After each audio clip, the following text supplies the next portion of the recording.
లూకా సువార్త మొదటి అధ్యాయము 34-35 వచనం.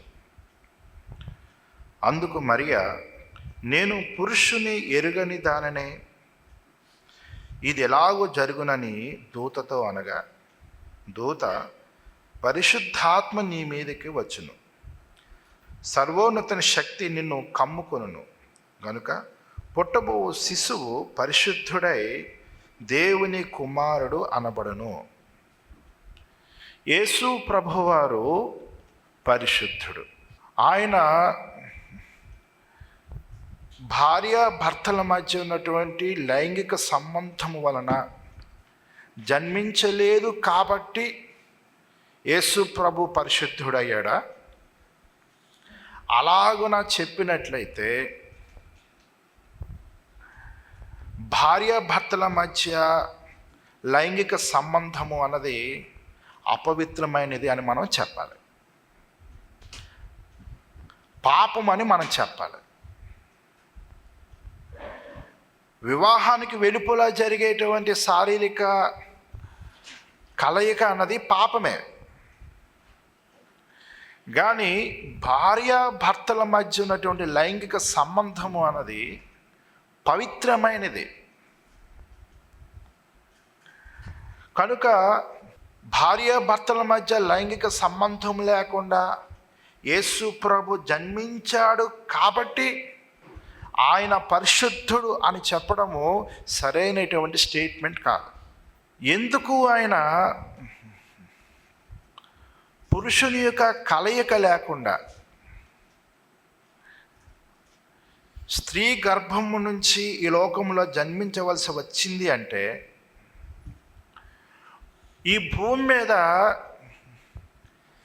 ఏ నరుడు కూడా నీతిమంతుడు కాదు. ఆదాము పాపము చేశాడు. ఆదాము మూలంగా ప్రతి వ్యక్తిలో కూడా ఆ పాపము నియమము అన్నది ఉంది.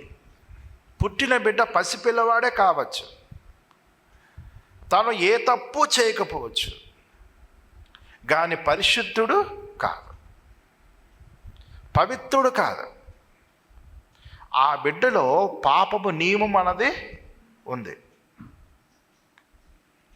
కొంత వయసు వచ్చిన తర్వాత తప్పు చేయమని మనం చెప్పక్కర్లే.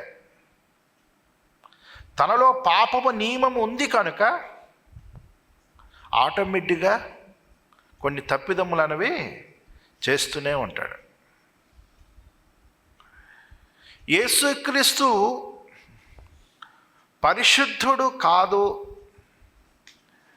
వ్యభిచారం వలన పుట్టాడు అనేటువంటి ఆరోపణ ఈ లోకంలో కొంతమంది చేస్తున్నారు. వారు చేసే ఆరోపణకు ఆధారం ఏమిటి? బైబిల్ గ్రంథంలో ఒక్క రుజువైన చూపించగలరా? చూపించలేరు. ఆ రోజుల్లో యూదులైన వారు కొంతమంది యేసు ప్రభుతో ఏమన్నారు? మేము వ్యభిచారము వలన పుట్టిన వారము కాము అన్నారు. ఆ మాట ఎందుకు అన్నారు అంటే, నీవు అలా పుట్టినవాడివి, మేము అలాగున జన్మించలేదు.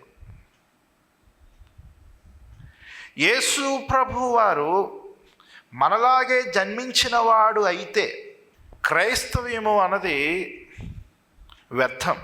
యేసు క్రీస్తును విశ్వసించడం వలన ప్రయోజనం ఏది కూడా లేదు.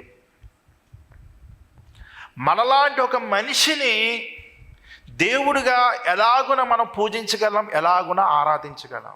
క్రైస్తవ విశ్వాసానికి యేసుక్రీస్తు యొక్క జనన విధానము,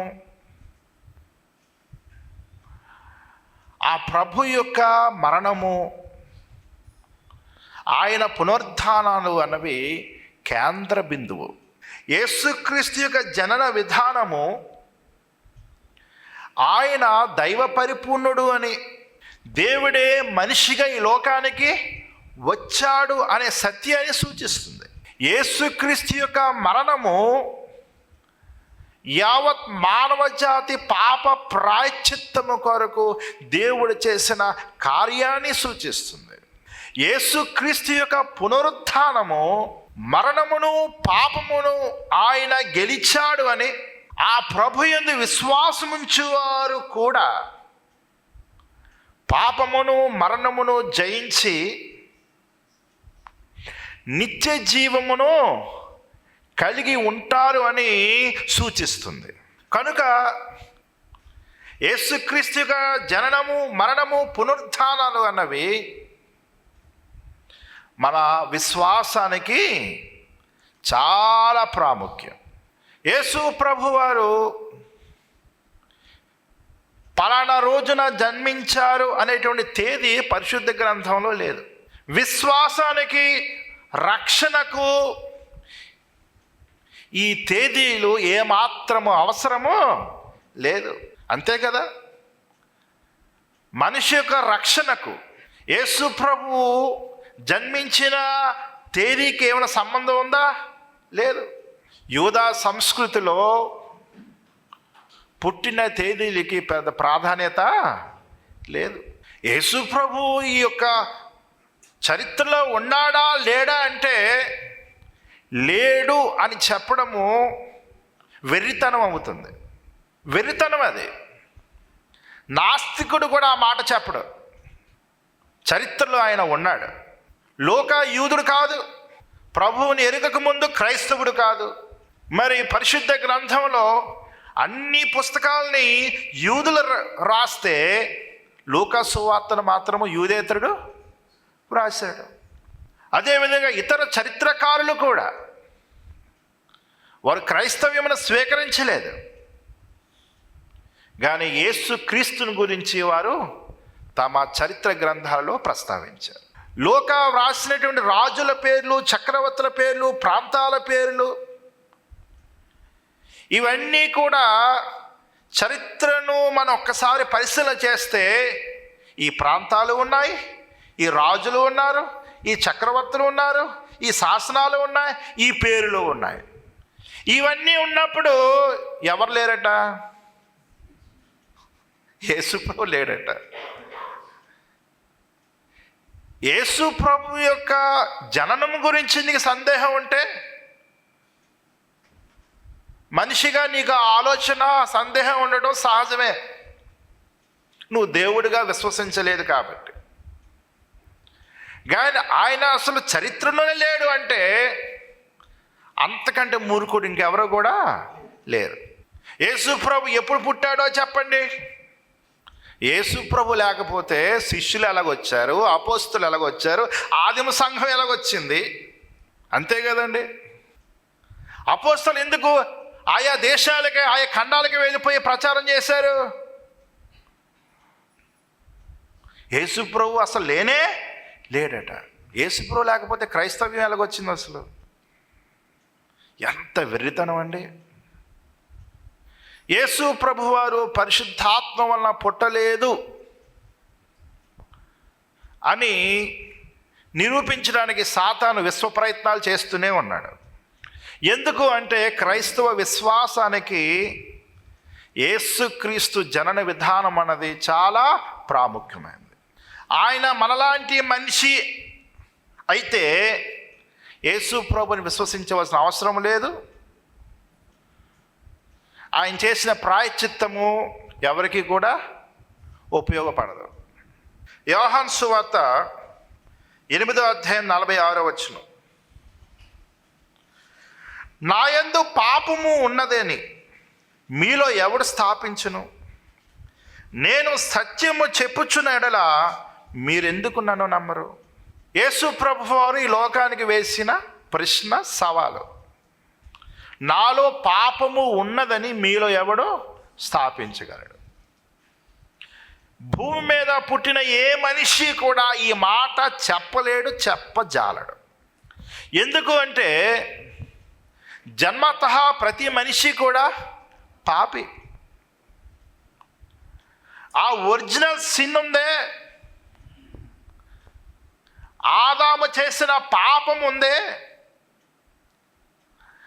ఆ ఆదాము పాపము చేసిన తరువాత ఆదాము అవ్వలకి పిల్లలు జన్మించారు కాబట్టి వారిలో ఉన్నటువంటి పాపపు నియమం అన్నది వారి పిల్లలకు కూడా వచ్చింది.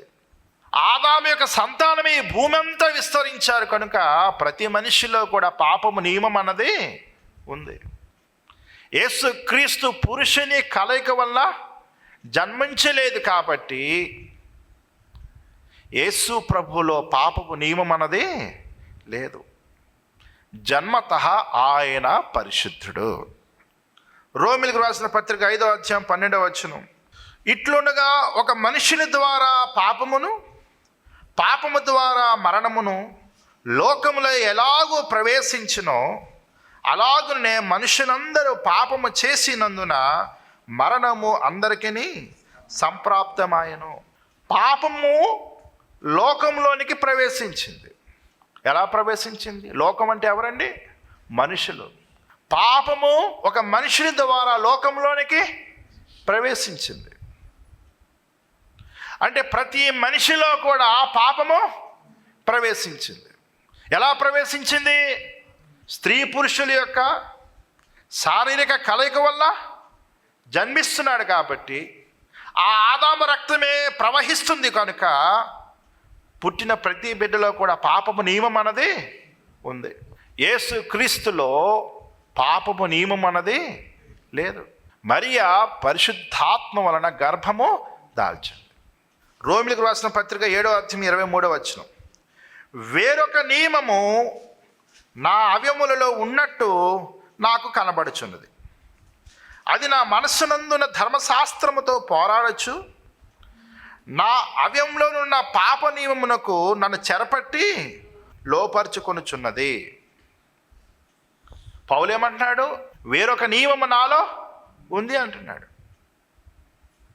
తనలో పాపము నియమము ఉంది అని చెప్తున్నాడు. ఈ పాపము నియమం ఎక్కడి నుంచి వచ్చింది? ఆదాము నుంచి వచ్చింది. మనిషి ఎందుకు పాపి అయ్యాడు అంటే పాపపు నియమం ఉంది కాబట్టి పాపి అయ్యాడు. పాపము చేసినందువలన కూడా పాపి అయ్యాడు. అంతే కదా. చిన్నపిల్లలు ఉన్నారు, అబద్ధం ఎలా చెప్పాలో వారికి నేర్పిస్తున్నారు. ఎవరైనా ఒక్క 2-3 సంవత్సరాలు వచ్చేసరికి వారికి అబద్ధం ఎలా చెప్పాలో ఎవరైనా ట్రైనింగ్ ఇస్తారా? ఇవ్వక్కర్లే. కానీ పిల్లలు అబద్ధం ఆడుతున్నారా లేదా? అబద్ధం ఆడుతున్నారు. సాతాను వచ్చి వారిని శోధించడం వల్ల అబద్ధము నేర్చుకున్నారా, లేకపోతే న్యాచురల్గా ఆ స్వభావం వారిలో ఉందా? న్యాచురల్గా ఆ స్వభావం వారిలో ఉంది. ఆ స్వభావము యేసు ప్రభువులో లేదు. మనుషులందరిలో కూడా పాపము నియమం అన్నది. అందుకే యోబు ఒక మాట అంటాడు. యోబు గ్రంథము 14వ అధ్యాయం 4వ వచనం, పాప సహితునిలో నుండి పాపరహితుడు పుట్టగలిగిన ఎంత మేలు, అలాగున ఎవరునూ పుట్టనేరడు. పాప సహితునిలో నుండి పాపరహితుడు అంటే ఏ పాపము లేనివాడు, పాపపు నియమమే లేనివాడు. నేను ఏ తప్పు చేశాను, నేను ఏ పాపం చేశాను అని కొన్నిసార్లు అనుకుంటాం. మనం ఏమైనా పరిశుద్ధులమా అలా అనుకోవడానికి? పాప సహితునిలో నుండి పాపరహితుడు పుట్టగలిగిన ఎంత మేలు. కానీ అది జరగడం అన్నది అసాధ్యం. ప్రియమైన సహోదరులారా, యేసు ప్రభువులో పాపపు నియమం అన్నది లేదు. జన్మ పాపం అన్నది ప్రభువులో లేదు. కాబట్టి యేసు ప్రభు పరిశుద్ధుడు అంటే భార్యాభర్తల మధ్య లైంగిక సంబంధం లేకుండా పుట్టాడు కాబట్టి పరిశుద్ధుడు అని చెప్పటం లేదు. ఆయనలో పాపపు నియమం అన్నది లేదు. పాపపు నియమం ఎందుకు లేదు అంటే ఒక పురుషుని రక్తం వల్ల ఆయన పుట్టలేదు, పరిశుద్ధాత్మ వల్ల ఆయన పుట్టాడు. ఇప్పుడు ఒక ప్రశ్న, యేసు ప్రభు వారు పరిశుద్ధుడు. ఆదాము పాపము చేయకముందు ఆదాము పరిశుద్ధుడా కాదా? పరిశుద్ధుడే. అయితే ఇప్పుడు ఆదాము యేసు ప్రభు ఒకటేనా? అదేంటి? ఆదాము పాపం చేయకముందు పరిశుద్ధుడేనా అంటే పరిశుద్ధుడు అన్నారు. యేసు ప్రభు వారు పరిశుద్ధుడా అంటే పరిశుద్ధుడు అన్నారు. ఇప్పుడు ఆదాము యేసు ప్రభు ఒకటేనా అంటే ఒకటి కాదు అంటున్నారు. మరొక ప్రశ్న వేస్తాను. దేవదూతలు పరిశుద్ధులా కాదా? దేవదూతలు పరిశుద్ధులే. దేవునికి విరోధంగా లేవకముందు సాతాను పరిశుద్ధుడే. గర్వం రాకముందు లూసిఫరు పరిశుద్ధుడే. దేవుని ఎదిరించక ముందు సాతానులతో వెళ్ళిపోయినటువంటి దేవదూతలు కూడా పరిశుద్ధులే. యేసు ప్రభు వారు పరిశుద్ధుడే. అయితే యేసు ప్రభు దేవదూతలు సమానమేనా? ఎలా కాదు? ఆయన మనిషిగా ఈ లోకానికి వచ్చాడు కదండి యేసు ప్రభు వారు. మరి ఆదాంతో అయినా సమానం అవ్వాలి కదా. పాపం చేయకముందు ఆదాం ఎలాగనైతే పరిశుద్ధుడో యేసు ప్రభు కూడా పరిశుద్ధుడు అవ్వాలి కదా. ఇప్పుడు సమానం కాదు అంటే ఏ విధంగా కాదు అని చెప్పాలి. మరి ప్రియమైన సహోదరులారా, దేవుడు పరిశుద్ధుడు అంటే ఆయన అన్నిటికీ ప్రత్యేకమైన వాడు, కంప్లీట్లీ సెపరేటెడ్ మాట. పరిశుద్ధత అన్నది దేవుని యొక్క సహజంగా ఉండేటువంటి స్వభావం. దేవుడు పాపము చేయలేడు, పాపము చేయడానికి ఎవరిని కూడా ఆయన శోధించడు. దేవదూతలు ఎలాగున పరిశుద్ధులు అయ్యారు అంటే దేవుడు వారిని తన పోలికలో వారిని సృష్టించాడు. మనిషిని కూడా దేవుడు ఎలాగన సృష్టించాడు? తన స్వరూపములో తన పోలికలో సృష్టించాడు. దేవదూతల యొక్క పరిశుద్ధత పాపము చేయకముందు ఆదాము యొక్క పరిశుద్ధత అన్నది దేవునికి వారు లోబడే వరకు అది నిలబడుతుంది. దేవునికి వారు లోబడకపోతే ఆ పరిశుద్ధత నుంచి వారు తొలగిపోతారు. కనుక దేవుడిచ్చిన ఆ పరిశుద్ధత నుంచి తొలగిపోవడానికి దూతలకు అవకాశం ఉంది, మనిషికి అవకాశం ఉంది. ఎందుకంటే దేవుడు ఆ పరిశుద్ధతను వారికి ఇచ్చాడు. ఆ పరిశుద్ధత అన్నది వారిలో నిలుకడగా ఉండాలి అంటే వారు దేవుని ఆరాధించాలి, దేవునితో సహవాసం కలిగి ఉండాలి, దేవునికి లోబడుతూ జీవిస్తూ ఉండాలి. దేవుని పరిశుద్ధత అలా కాదు. దేవుని పరిశుద్ధత అన్నది శాశ్వతమైంది. దేవుని పరిశుద్ధత అన్నది న్యాచురల్గా స్వభావ సిద్ధంగా ఆయనలో ఎప్పుడు కూడా ఉండేది. ఇప్పుడు దేవుడు ఎంత పరిశుద్ధుడో యేసు ప్రభు అంతే పరిశుద్ధుడు. అర్థమైందా? ఇప్పుడు యేసు ప్రభు యొక్క పరిశుద్ధతకి పాపము చేయకముందు ఆదాము యొక్క పరిశుద్ధతకి వ్యత్యాసం ఉందా లేదా? వ్యత్యాసం ఉంది. దేవదూతలు పరిశుద్ధులే. అయితే దేవదూతల యొక్క పరిశుద్ధతకు యేసుక్రీస్తు యొక్క పరిశుద్ధతకు వ్యత్యాసం ఉంది. తండ్రి యొక్క పరిశుద్ధతకు యేసు ప్రభు యొక్క పరిశుద్ధతకు వ్యత్యాసము లేదు. అందుకే ప్రభు ఏమన్నారంటే యోహాను సువార్త 10:30 నేనును తండ్రియును ఏకమై ఉన్నామని వారితో చెప్పాను. I and the father are one.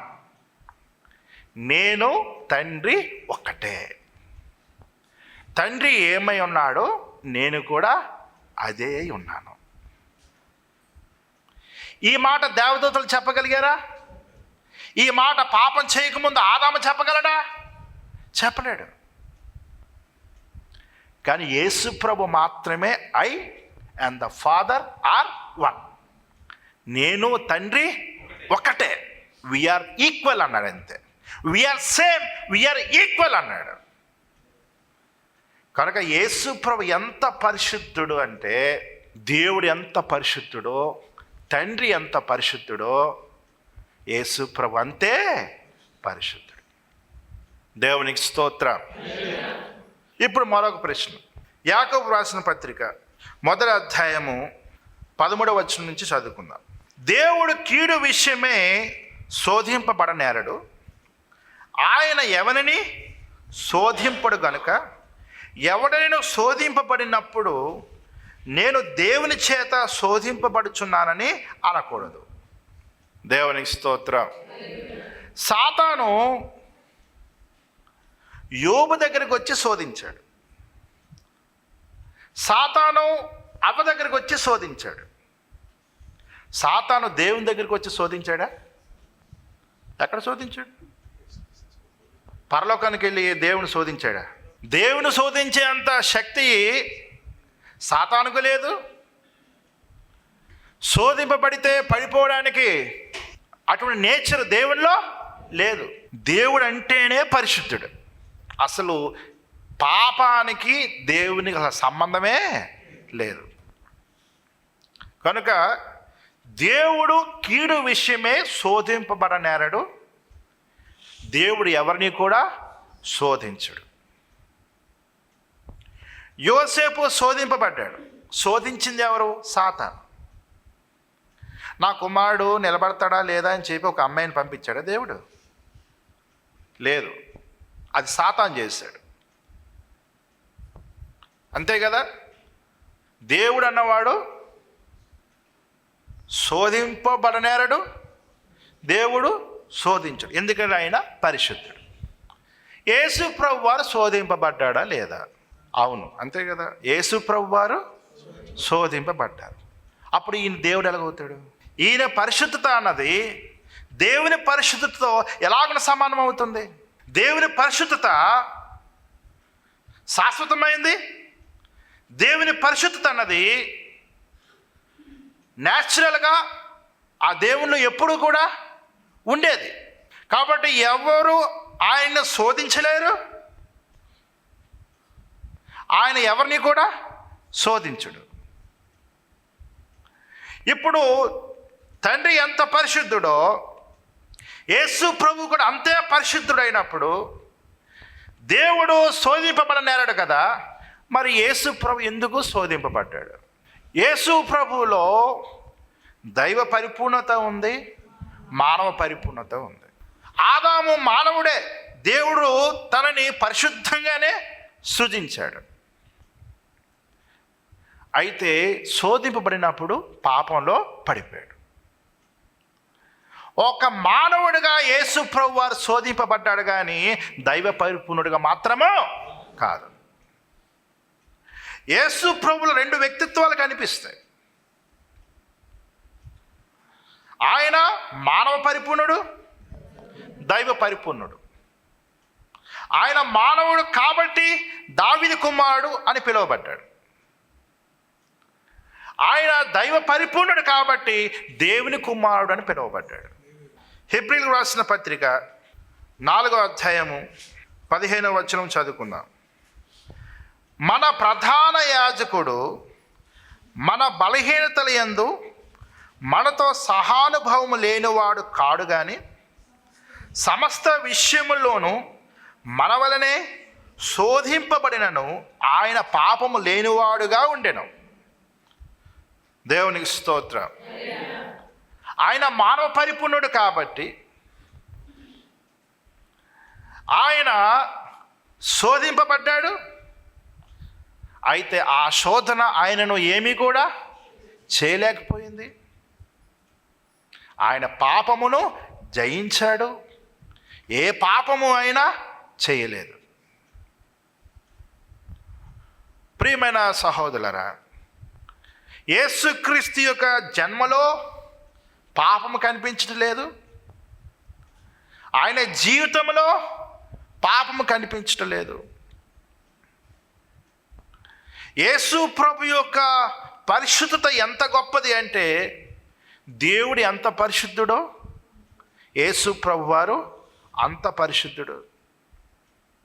కనుకనే ఆ పరిశుద్ధ రక్తానికి యావత్ మానవ జాతిని రక్షించే శక్తి ఉంది. ఆదామును సృష్టించినట్టుగా మరో మనిషిని దేవుడు సృష్టించినా ఆ రక్తము పవిత్రమైనదే అయినా మనుషులందరినీ రక్షించేటువంటి శక్తి ఆ రక్తానికి ఉండదు. దేవుడు ఒక దూతనే ఈ లోకానికి మనిషిగా పంపించి ఒకవేళ తన రక్తంతో ప్రాయశ్చిత్తము చెయ్యాలి అనుకున్నా ఆ రక్తము మనుషులందరినీ రక్షించడానికి సరిపోదు. మనుషులందరూ చేసిన పాపానికి ప్రాయశ్చిత్తము జరగాలంటే ఆ శక్తి దేవునికే ఉంది కాబట్టి స్వయముగా దేవుడే మనిషిగా ఈ లోకానికి వచ్చాడు. దేవునికి స్తోత్రం, హల్లెలూయా. కాబట్టి యేసు ప్రభువారు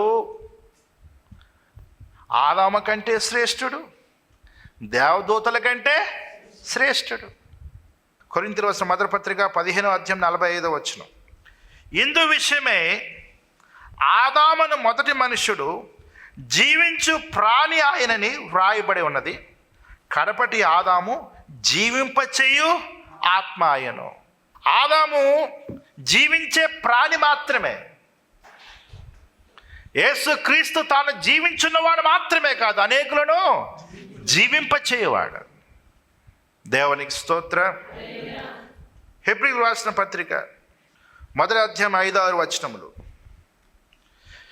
ఏలయనగా నీవు నా కుమారుడవు, నేను నేడు నిన్ను కనియున్నాననియు, ఇదియుగాక నేను ఆయనకు తండ్రినై ఉందును, ఆయన నాకు కుమారుడై ఉండుననియు ఆ దూతలలో ఎవనితో నేను ఎప్పుడైనా చెప్పినా, మరియు ఆయన భూలోకమునకు ఆది సంభూతిని మరలా రప్పించినప్పుడు దేవుని దూతలందరూ ఆయనకు నమస్కారము చేయవలని చెప్పుచున్నాడు. దేవదూతలు నమస్కారం చేస్తారు. ఎవరికి? యేసు ప్రభుకి. దేవదూతల కంటే గొప్పవాడు యేసు ప్రభు. ఏ యొక్క దూతల గురించి కూడా నీవు నా కుమారుడు అని తండ్రి చెప్పలేదు.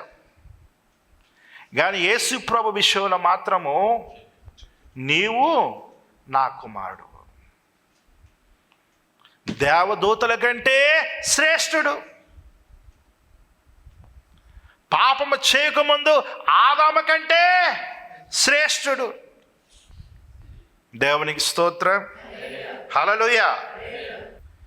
యేసు ప్రభును గురించి దయ్యాలు కూడా సాక్ష్యం ఇచ్చాయి ఆయన పరిశుద్ధుడని. చూద్దామా? మార్కు సువార్త 1:24. వాడు నజరేయుడవగు యేసు, మాతో నీకేమి? మమ్ము నశింపజేయుటకు వచ్చితవా?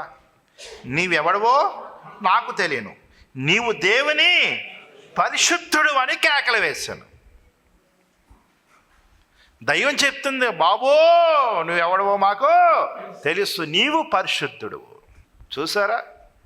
పరిశుద్ధుడు ఒక్కడే దేవుడు.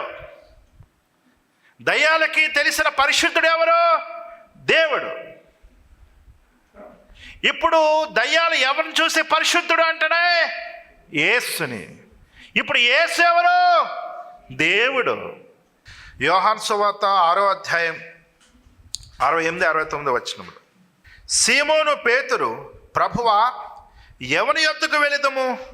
నీవే నిత్య జీవపు మాటలు గలవాడవు, నీవే దేవుని పరిశుద్ధుడు అని మేము విశ్వసించి ఎరిగి ఉన్నామని ఆయనతో చెప్పాను. దేవుని స్తోత్రం. ఒక యూదుడు యెహోవాను తప్ప ఎవరిని ఆరాధించడు, యెహోవాను తప్ప ఎవరిని పరిశుద్ధుడని సంబోధించడు. కానీ యేసు ప్రభుని చూచినప్పుడు పేతురికి ఏమర్థమైందంటే, ఈయన సాక్షాత్తు దేవుడు, ఈయన పరిశుద్ధుడు. దేవునికి స్తోత్రం, హల్లెలూయా. మరొక రుజువు చూపిస్తాను. యోహాను సువార్త 12:41. యెషయా ఆయన మహిమను చూచినందున ఆయనను గూర్చి ఈ మాటలు చెప్పాడు. యెషయా యేసుక్రీస్తు మహిమను చూశాడు. ఎప్పుడు చూశాడు? ఒక 700 సంవత్సరాల క్రితం చూశాడు. ఎలాగని చూశాడు? దర్శనంలో చూశాడు. ఆ దర్శనం గురించి ఎక్కడ రాయబడి ఉంది? యెషయా గ్రంథం 6వ అధ్యాయంలో రాయబడి ఉంది. అక్కడికి వెళ్ళిపోదాం. యెషయా గ్రంథము 6వ అధ్యాయము 1వ వచనం నుంచి 3వ వచనం వరకు. రాజైన ఉజ్జయ మృతి నొందిన సంవత్సరమున అత్యున్నతమైన సింహాసనమందు ప్రభువు ఆసీనుడై ఉండగా నేను చూచితిని. ఆయన చొక్కాయి అంచులు దేవాలయమును నిండుకొనెను. ఆయనకు పైగా శరాపులు నిలిచి ఉండరు, ఒక్కొక్కరికి 6 రెక్కలుండెను. ప్రతివాడు రెండు రెక్కలతో తన ముఖమును, రెంటితో తన కాళ్ళను కప్పుకొనుచు, రెంటితో ఎగురుచుండెను. వారు సైన్యములకు అధిపతి యొక్క యెహోవా పరిశుద్ధుడు, పరిశుద్ధుడు, పరిశుద్ధుడు, సర్వలోకము ఆయన మహిమతో నిండి ఉన్నదని గొప్ప స్వరముతో గాన ప్రతిగానములు చేయుచుండెను. యెషయా యేసుక్రీస్తు మహిమను చూశాడు. దేవదూతలందరూ దేవుని ఏ విధంగా ఆరాధిస్తున్నారు? పరిశుద్ధుడు, పరిశుద్ధుడు, పరిశుద్ధుడు. ఎవరు ఆ పరిశుద్ధుడు? యేసు ప్రభువే ఆ పరిశుద్ధుడు. యేసు ప్రభువారు పరిశుద్ధుడు. ఆయన ఎంత పరిశుద్ధుడు అంటే, తండ్రి ఎంత పరిశుద్ధుడో, దేవుడు ఎంత పరిశుద్ధుడో అంత సమానమైన పరిశుద్ధత యేసు కలిగి ఉన్నాడు. దేవునికి స్తోత్రం. ఆ పరిశుద్ధుడైన దేవుడు మనందరినీ కూడా పాపము నుండి, మరణం నుండి, నరకం నుండి విమోచించడానికి రక్తమాంసములో పాలువాడయ్యాడు. కనుకనే గాబ్రియేలు దూత మరియతో అంటున్నాడు, పుట్టబోవు శిశువు పరిశుద్ధుడు. యేసు ప్రభు వారు పరిశుద్ధుడు అని విశ్వసించకపోతే మానవ జాతికి తీవ్రమైన నష్టం. నీ పాపానికి ప్రాయశ్చిత్తము లేదు, నరకం నుంచి నీకు విమోచన లేదు. యేసు పరిశుద్ధుడు అంటే అర్థం ఏంటో తెలుసా? దేవుడే మనిషిగా ఈ లోకానికి వచ్చాడు అని అర్థం. హెబ్రీయులకు రాసిన పత్రిక 2వ అధ్యాయం 14-15 వచనములు. కాబట్టి ఆ పిల్లలు రక్త మాంసములు గలవారైనందున ఆ ప్రకారమే మరణము యొక్క బలము గలవారిని, అనగా అపవాదిని, మరణము ద్వారా నశింపజేయుటకును, జీవితకాలమంతయు మరణ భయము చేత దాస్యమునకు లోబడిన వారిని విడిపించుటకును ఆయన కూడా రక్తమాంసములలో పాలువాడాయను. దేవుని వాక్యం సెలవిస్తుంది, దేవుడు తన స్వరక్తం ఇచ్చి ఈ సంఘాన్ని సంపాదించాడు. దేవుడు తన స్వరక్తాన్ని ఇవ్వడం ఏంటి? దేవుడు ఆత్మస్వరూపి కదా. ఆత్మస్వరూపి అయిన ఆ పరిశుద్ధుడైన సర్వశక్తిమంతుడైన సృష్టికర్త అయిన ఆ దేవుడే మనిషిగా ఈ లోకానికి వచ్చాడు. రక్తమాంసములలో పాలువాడయ్యాడు. ప్రాయశ్చిత్తముగా తన రక్తమును ఒలికించాడు, చిందించాడు. మానవ జాతి అంతటిని రక్షించడానికి ప్రభువారు సిలువలో మరణించారు. 3వ దినమున తిరిగి లేచారు. యేసు పరిశుద్ధుడు కనుకనే ఆయన యందు విశ్వాసం ఉంచేవారికి రక్షణ కలుగుతుంది. యేసు ప్రభు వారు పరిశుద్ధుడు కనుకనే ఆయన రక్తము పవిత్రమైంది. యేసుక్రీస్తు పరిశుద్ధుడు కాబట్టి ఆయన చేసిన ప్రాయశ్చిత్తము ద్వారా ఈ మానవ జాతికి విమోచన కలుగుతుంది, ఈ మానవ జాతికి రక్షణ కలుగుతుంది. యేసుక్రీస్తు పరిశుద్ధుడు కాబట్టి ఆయన మరణమును గెలిచాడు. యేసు ప్రభు వారు పరిశుద్ధుడా కాదా అనే సందేహం ఉంటే ఒక్కసారి వెళ్ళి ఆ సమాధిని చూడండి. ఆ సమాధిలో ఆయన లేడు. ఆయన 3వ దినమున తిరిగి లేచాడు. ఆయన యొక్క పునరుత్థానము కూడా యేసు పరిశుద్ధుడు అని సాక్ష్యం ఇస్తుంది. దేవుడి మాటలు దీవించును గాక. ఆమేన్.